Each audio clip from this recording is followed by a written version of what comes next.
Chapter 1. He became dependent, but not on the woman, on the reality he created for himself. When a man says, "I can't forget her," he's rarely talking about her specifically. More often, he's talking about himself next to her, about the role he played, about the feeling of being needed that she gave him, about the status that finally made him feel whole. He's not holding on to a person. He's clinging to an image he invested too much hope in, too much faith, and far too little sober analysis. This isn't a dependency on love. It's a dependency on a script where he was the main character, and she was the validation of his worth. A dependency on an illusion where he felt alive. And the stronger this illusion, the harder the realization. None of it was ever true. He wasn't the hero. She wasn't the muse. And this whole story, it wasn't love, but a painful agreement where one gave himself entirely while the other took silently until she got bored. This is the exact point where the destruction of his identity begins. The man keeps clinging. He writes, he stalks, he tries to find the key to her mood, her silence, her disappearance. He doesn't understand one thing. He's long been talking not to her, but to an empty space in his mind. The woman he's fighting for left long ago, and the longer he refuses to see this, the deeper he sinks into self-deception, into dependency on his own fantasy. The path to freedom starts not with actions but with acknowledgement. One phrase spoken aloud changes everything. I'm not holding on to her, I'm holding on to an illusion. After this thought comes the first real peace. Not relief, not victory, just silence. The kind where you can finally hear the truth. He wasn't fighting for the woman, he was fighting for his right not to feel pain. Chapter 2. He believed her words, but he should have analyzed her behavior. When a man is on the brink of an emotional breakdown, he doesn't notice the most important thing. He's no longer reading reality directly. He's interpreting it through the woman's words, through the lens where her phrases sound convincing, soft, soothing. I'm just tired, she says. I need time, she adds. Or she casually throws in, you're imagining things. And he takes it at face value. Because he wants to believe. Because he's clinging to hope. Because the fear of loss outweighs the sense of deception. But a woman never leaves with words. Words are a smokescreen. A woman leaves differently, through coldness, detachment, loss of interest, a drop in emotional investment. First, she becomes distracted. Then, she starts avoiding touch. Then, the looks disappear, the engagement vanishes, and only at the very end does she leave physically. But in truth, she left much earlier, long before the final conversation. Her body might still have been there, but her soul had already walked out the door. The man, meanwhile, keeps convincing himself that things will get better, that it's just a phase, that she's confused, lost, that he just needs to give her space. He waits, hopes, interprets every word as a possible turn toward reconciliation. But reality no longer requires analysis. It requires acknowledgement. The woman no longer sees him as a man worth holding on to. She stops seeing him as her center. He's become a background, a habit, a figure she can easily bypass with silence. Not someone whose decisions are considered and respected. And the worst part, he saw all of this, but he didn't want to admit it. He felt the coldness but convinced himself it was just a breeze. He noticed the detachment but blamed it on exhaustion. He heard the emptiness but called it silence. He deceived himself because the alternative was pain. But pain, delayed for later, always comes back doubled. The man's mistake isn't in what he feels. It's in that he stops looking at actions. And a woman's actions are always more honest than her words. She might have said she loved you while texting someone else that same evening. She might have sworn she didn't need anyone else, while already thinking of a life without you. She might have asked for time, not to rebuild, but to restart her life without you. You just weren't looking in the right place, and that's why you lost everything, even before she finally left. Chapter 3, he started adapting, and lost himself as a man. When a man senses that a woman is pulling away, his first reaction is to lower his intensity. He instinctively chooses the strategy of not scaring her off. He becomes softer, more attentive, more agreeable. He hopes that if he stops showing firmness, if he keeps meeting her halfway and yielding, it will keep her close. He says no less often, smooths over conflicts more frequently, turns off his principles, and turns on tact. But this tact isn't maturity, it's fear. And every step toward her, made at the expense of his own stance, turns the man not into a caring partner, but into a figure who loses respect. He thinks he's earning gratitude. But in the woman's eyes, he becomes boring, predictable, too safe to be desired. A man who suppresses his strength for a woman's comfort doesn't lose her. He loses himself. And with that comes the loss of the woman. Because weakness doesn't inspire, it doesn't hold, and it certainly doesn't excite. A man who makes concessions not from a place of confidence, but from a fear of loss, stops being the center. He's no longer seen as the pillar, the foundation, the guide.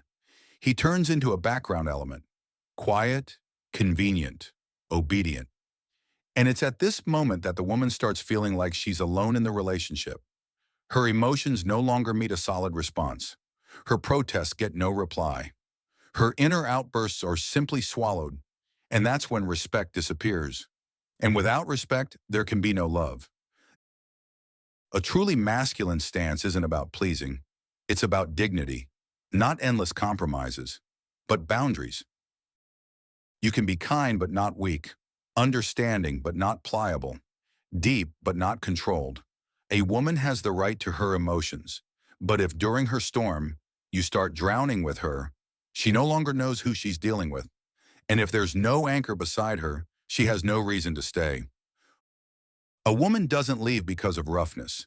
She leaves because of emptiness, because of the absence of strength, because you stripped yourself of the role of a man and offered to just be there. And just being there isn't enough for anyone. Chapter 4, he broke down and lost the last thing that could have protected him. When a man reaches the point where the pain becomes unbearable, he stops holding back. Everything he endured bursts out. He can't take it anymore. The inner tension, the unspoken words, the resentment, the suspicions, all of it explodes at once. He shouts, demands, checks her messages, digs for the truth in her silence, tries to get explanations. He wants to regain control because he feels he's losing everything. But the problem isn't that he broke down, it's that he broke down in front of her. As long as you maintain your calm, you maintain power over yourself. And that inner discipline is your last line of defense. The moment you lose it, you expose yourself completely. You show the weak, vulnerable, raw side, and a woman who is already doubting will no longer see a man in you. She'll see a child who couldn't cope, who brought hysteria and despair instead of calm and clarity, screams instead of a stance, jealousy, resentment, and accusations instead of strength. And at that moment, you confirm her worst conclusion. You're not the one she can follow, not the one she can trust, not the one who holds the situation in his hands. You might be right 1,000 times. You might see her lies, sense her deceit, understand everything down to the word. But if you respond with an outburst, you've lost. Because a man who loses control stops being an anchor. And without an anchor, a woman loses interest.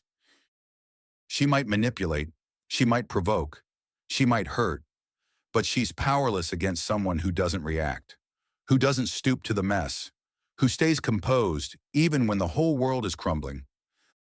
A man doesn't have to be a stone, but he must be a center of gravity, at least for himself. And if you broke down, you showed that you lost that center, and now there's nothing left to hold her. You became predictable, you became controllable, and in her eyes, weak. A woman doesn't leave because of pain. She leaves because of the weakness that couldn't withstand that pain. Chapter 5. He stayed in the past, even when it was already over. The most subtle but most destructive mistake is lingering. When the woman has left, but you stay, inside that connection, inside the hope, inside her image. You no longer write, but you watch. You don't call, but you check who liked her photos. You don't speak, but you wait for her to suddenly reappear. You look at her stories, search for hints, cling to reactions. Every online status is like a gunshot. Every photo like a cold punch to the chest. You're no longer living. You're dependent. You're a spectator of someone else's life where you no longer exist. A man who lingers at a closed door doesn't respect himself. He doesn't build anything. He doesn't move forward. He just waits for her to come to her senses, for her to feel something, for her to remember. But she won't remember, because a woman doesn't leave the moment she closes the door. She leaves the moment she realizes, you're not going anywhere. You'll wait, you'll suffer, you'll live on autopilot. And this is where you lose not just the woman, you lose yourself. A man can be in pain. He can be broken. But he must not get stuck. He must not live by reacting to someone else's life. He must not cling to a past that's already been destroyed. Because dependency is the end of dignity. And without dignity, you're nobody, even if you loved, even if you meant well. You can't regain respect if you beg, if you wait, if you watch. You regain it only one way, by completely disappearing, physically, emotionally, mentally. Only then does the path back to yourself begin. Chapter 6. How to break free. Not to win her back, but to reclaim yourself. You won't forget a woman as long as you remain the man she left. As long as you live in her image, as long as you cling to the past. So the goal isn't to feel better. The goal is to become different, stronger, tougher, freer. Not for her, not for revenge, but so you never find yourself in such weakness again. Here's the path. No sentimentality, no illusions, no magic solutions. This is an instruction. Director, mature, masculine. Step 1. Complete disconnection from her reality. You don't just ignore her, you vanish. No drama, no words, no hints. Delete, block. Cut off any possibility of contact. She no longer knows where you are, who you're with, how you're doing. You're out of reach, because every reminder, every glance is a hook. And as long as you're hooked, you're not free. Silence isn't weakness. Silence is a demonstration of power. Power over yourself. Step 2. Shift from reaction to action. Your pain won't disappear from overthinking. It disappears through action. Not for photos, not to prove anything, but for yourself. You build your body, discipline, finances, respect. You build your rhythm. Every day, a step. Every day, a result. Small but yours. This is the process of returning, not to the woman, to yourself. Step 3. Destroy the illusions. Stop feeding fantasies. She won't come back the way she was. Even if she texts. Even if she crawls back. Because the old her died the moment she betrayed you. If you take her back, it won't be love. It'll be weakness. And it'll be your choice. You no longer have the right to say, I didn't know. Now you know. And if you stumble again, it's your responsibility. Fully, no excuses. Step 4, rewire your standards. As long as you think, but she was special, you're a prisoner. No one should be so special that they destroy you. Rewrite your criteria, harshly, without mercy. What's acceptable? What's not? Where does patience end? Where does betrayal begin? You don't choose a woman randomly. You choose her as a man who knows who he is and what's off limits in his world. Step 5, not revenge, not victory, but complete indifference. Your goal isn't to be better, not to find someone prettier, not to show how well you're doing now. Your goal is to wake up one day and realize you no longer think about her. Not because you forgot, but because there's silence inside. Because there's no more influence, no more meaning, no more connection. She's just a chapter that's passed, without pain, without anger. You're grateful for that pain, because it woke you up and made you stronger. Finally, you're already different. You won't notice this moment right away. It doesn't come with applause, messages, or emotional surges. It arrives quietly. One day you wake up and realize it's done. She's gone. Not from your side, not from your thoughts, not from your heart. Maybe she's with someone else now. Maybe she's living in another city, making new plans, posting happy photos. But inside you, there's silence. No pain, no expectations, no need to prove you were right. Just calm. This isn't indifference, it's completion. You no longer cling to relationships that ended. You don't follow her life. You don't look for reasons to reach out. Not because you want to seem strong, but because you've truly become strong. Calm isn't a mask. It's your new foundation. Now you don't seek meaning in a woman. You don't build your self-worth on her reactions.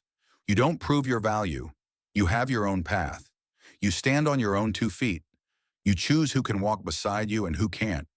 And if she doesn't fit into your system of coordinates, you let her go. Without anger, without pain, without regrets. This is the true victory. Without loud declarations, without final scenes, without drama. Just a fact.